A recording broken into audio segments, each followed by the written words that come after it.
Bonjour à toutes et à tous. Alors l'un des meilleurs conseils que je puisse vous donner pour votre processus de reconversion, c'est vraiment de mettre en place un plan d'action avec des objectifs, avec des to-do, des actions qui soient clairement définis pour vous et qui vont, si vous voulez, servir de trame pour toute la durée de votre reconversion.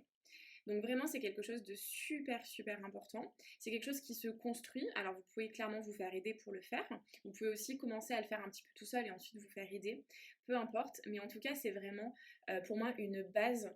Et c'est pour moi la garantie aussi, qui dit plan d'action, dit aussi quand même une certaine garantie de sérénité, de sécurité, de savoir où est-ce qu'on va et d'éviter d'être complètement perdu dans les néants d'une formation, d'un processus de démission, de reconversion, etc.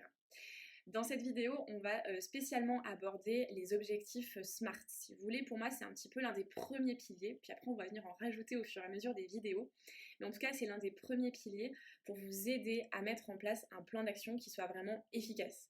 L'idée de cette vidéo et des autres qui vont suivre sur le sujet, c'est vraiment que ce soit quelque chose qui vous serve et qui vous soit utile. Donc, que vous sachiez ou non ce que sont les objectifs SMART, c'est parti, écoutez bien cette vidéo.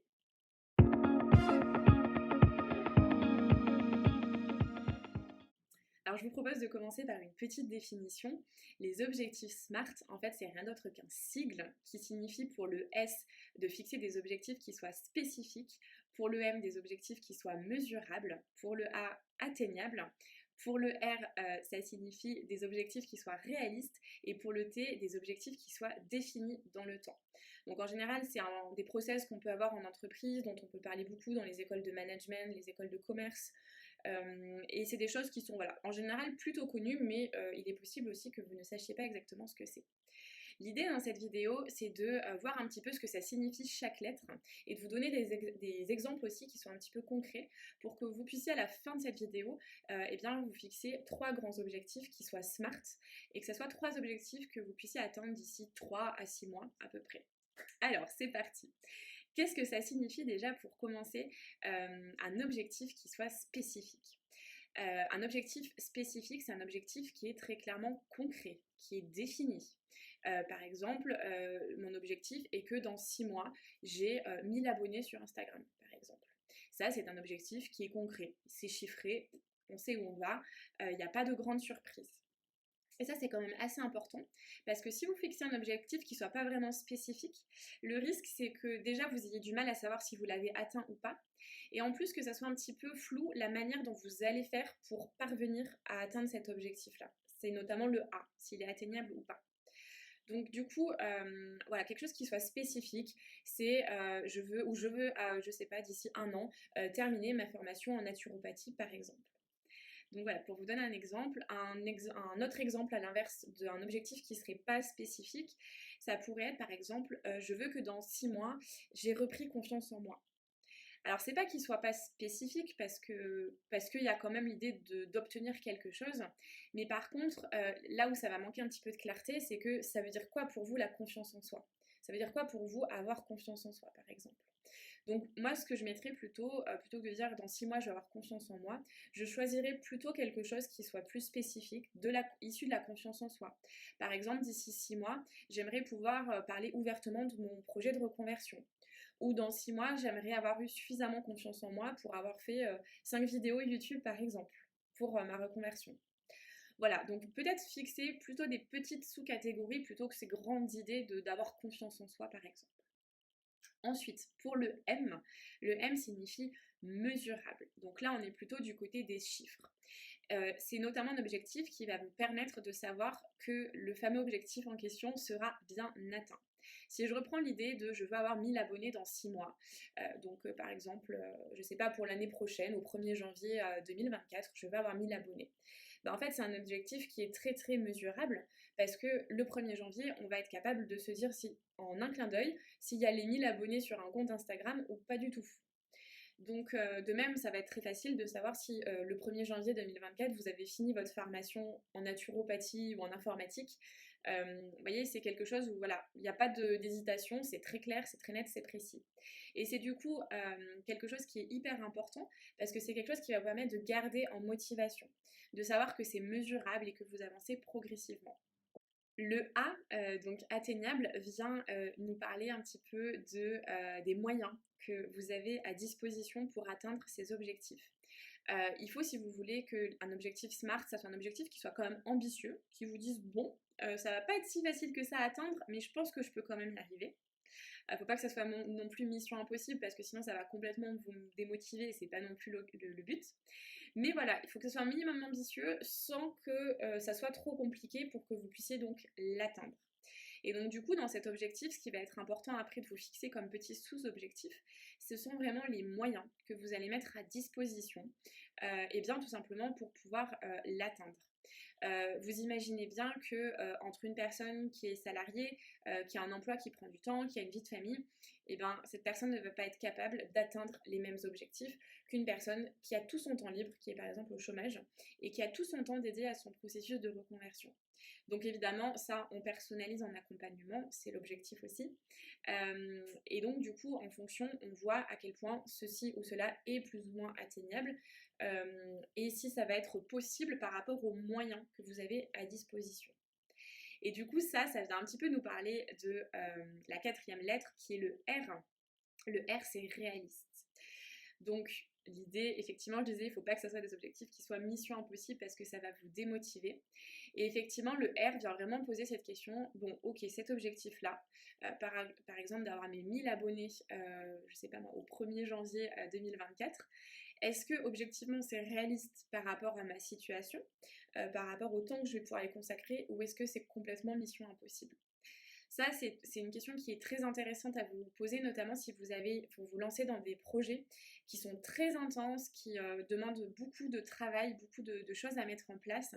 Je pense notamment à une cliente que j'ai accompagnée sur la fin de l'année dernière, qui a un projet d'ouverture de gîte et de proposer des massages bien-être au sein du gîte, etc. Bon bah là, vous imaginez bien qu'il y a le projet de rénovation de la maison, donc il y a des travaux à faire. Ensuite, il y a toute la partie com et marketing à faire pour développer son site internet, les réseaux sociaux, pour se faire connaître tout simplement pour qu'il y ait des clients. Il y a la partie formation en massage. Donc vous voyez que c'est un projet qui est beaucoup plus, quelque part, c'est pas que c'est plus ambitieux, mais qui est beaucoup plus intense, qui va demander beaucoup plus d'efforts que par exemple quelqu'un qui voudrait se reconvertir, mais pour simplement plutôt aller dans une boîte qui serait à peu près similaire ou qui n'a pas forcément besoin de refaire une formation, etc. Donc voilà, vraiment fixez-vous des objectifs qui soient réalistes, parce que si c'est pas réaliste, ça va vous démotiver en fait. Et vous allez procrastiner, vous allez avoir tendance à manquer de confiance en vous, à vous dire que c'est pas assez, que vous êtes nul, que vous y arrivez pas, etc. Donc c'est vraiment très important. Et enfin, la dernière petite lettre, du coup, le T, c'est pour le temps. Donc c'est très important que vous fixiez des objectifs qui soient définis dans le temps. Pourquoi? Parce que si vous fixez un objectif que vous allez atteindre dans 10-15 ans, là aussi, bah, ça peut être vraiment sujet à la démotivation et on peut avoir du mal aussi à se fixer un plan d'action avec des objectifs et des sous-objectifs. Donc au départ, il vaut mieux commencer petit, il vaut mieux commencer par des petits objectifs et progressivement, plus votre projet va prendre de l'ampleur, plus vous allez avoir confiance en vous, plus vous allez pouvoir faire des projets qui sont sur des temps plus longs aussi. Mais voilà, vraiment, c'est en combien de temps est-ce que je vais atteindre cet objectif? Voilà, c'est vraiment, s'il y a une question à vous poser, c'est ça. Est-ce que c'est dans 3 mois, dans 6 mois, dans un an? Moi, en général, avec les personnes que j'accompagne, on ne va pas plus loin qu'un an. Des fois, je laisse le choix, des fois, c'est plutôt moi qui invite. Bah là, je pense que 6 mois, ça suffit. Ça dépend un petit peu des projets, c'est vraiment à personnaliser. Mais en tout cas, c'est vraiment quelque chose qui peut vous aider de savoir que c'est un projet qui est défini dans le temps et qu'une fois que cet objectif il sera atteint, bah déjà vous allez pouvoir être fiers de vous, vous allez pouvoir vous féliciter, aller au resto, vous faire voilà, une petite surprise pour vous-même ou un petit plaisir pour vous. Et ensuite, ça va vous permettre de passer à l'objectif suivant. Donc si on récapitule, les questions un petit peu à vous poser et les choses qui sont très importantes pour fixer des objectifs qui soient smart. La première question à se demander, c'est est-ce que mon objectif, il est concret, il est spécifique? Est-ce que je sais en fait ce que c'est? C'est comme si c'était quelque part de la matière. La deuxième question, c'est comment est-ce que je saurai que mon objectif a été atteint? Via quels indicateurs? La troisième question à vous poser, c'est comment vous allez atteindre cet objectif, donc c'est-à-dire quels sont les moyens que vous allez pouvoir mettre en place pour les atteindre. La quatrième question à se poser, c'est est-ce que cet objectif il est réaliste et il est pertinent par rapport à ma situation, ou est-ce que c'est au contraire beaucoup trop ambitieux, ou au contraire, franchement, vous pouvez vraiment rehausser parce que c'est pas suffisamment ambitieux. Et la dernière question à vous poser, c'est quand est-ce que vous allez atteindre cet objectif, et je rajouterai même, qu'est-ce que vous allez faire pour vous-même, pour vous féliciter quand vous l'aurez atteint. Voilà un petit peu donc sur les objectifs SMART. Dans de prochaines vidéos, on va aller plus loin sur comment mettre en place un plan d'action qui soit efficace, quels objectifs on peut se mettre. Je vais essayer de vous détailler pas mal de petites choses pour vraiment vous aider et que ce soit le plus pertinent possible. En tout cas, sachez que les objectifs SMART, c'est quelque chose qu'on voit vraiment dans tous les programmes d'accompagnement que j'ai, et particulièrement dans le programme Ma reconversion pas à pas, où vous avez carrément une vidéo et tout un module justement pour vous fixer des objectifs et un plan d'action à 6 mois. Dans ce programme, j'ai choisi de partir sur 6 mois parce que je trouve que c'était plus pertinent et plus généraliste aussi. Et donc du coup, en fait, c'est vraiment de se dire, voilà, est-ce que mon projet, est-ce que mes objectifs cochent bien vraiment toutes les cases de cette idée de SMART, qui est vraiment une méthode très très très pertinente qui devrait vraiment beaucoup vous aider. Voilà, j'espère que cette vidéo vous a plu. N'hésitez pas à me dire en commentaire du coup ce que vous en avez pensé. Je vous invite aussi en petit exercice, si ça vous parle, à me noter en commentaire 3 objectifs que vous aimeriez atteindre d'ici 6 mois qui répondent à ces objectifs SMART. Donc c'est-à-dire qu'ils soient spécifiques, mesurables, atteignables, réalistes et définis dans le temps. Donc dites-moi tout ça en commentaire, quels sont un petit peu vos 3 grands objectifs pour votre projet de reconversion dans les 6 prochains mois. Et puis on rééchange très vite. N'hésitez pas non plus à vous abonner si vous souhaitez avoir encore plus de conseils, parce que du coup on va aller vraiment encore un cran plus loin à chaque fois dans toutes ces vidéos un petit peu d'organisation. Voilà, je vous souhaite une belle journée ou soirée et je vous dis à très vite.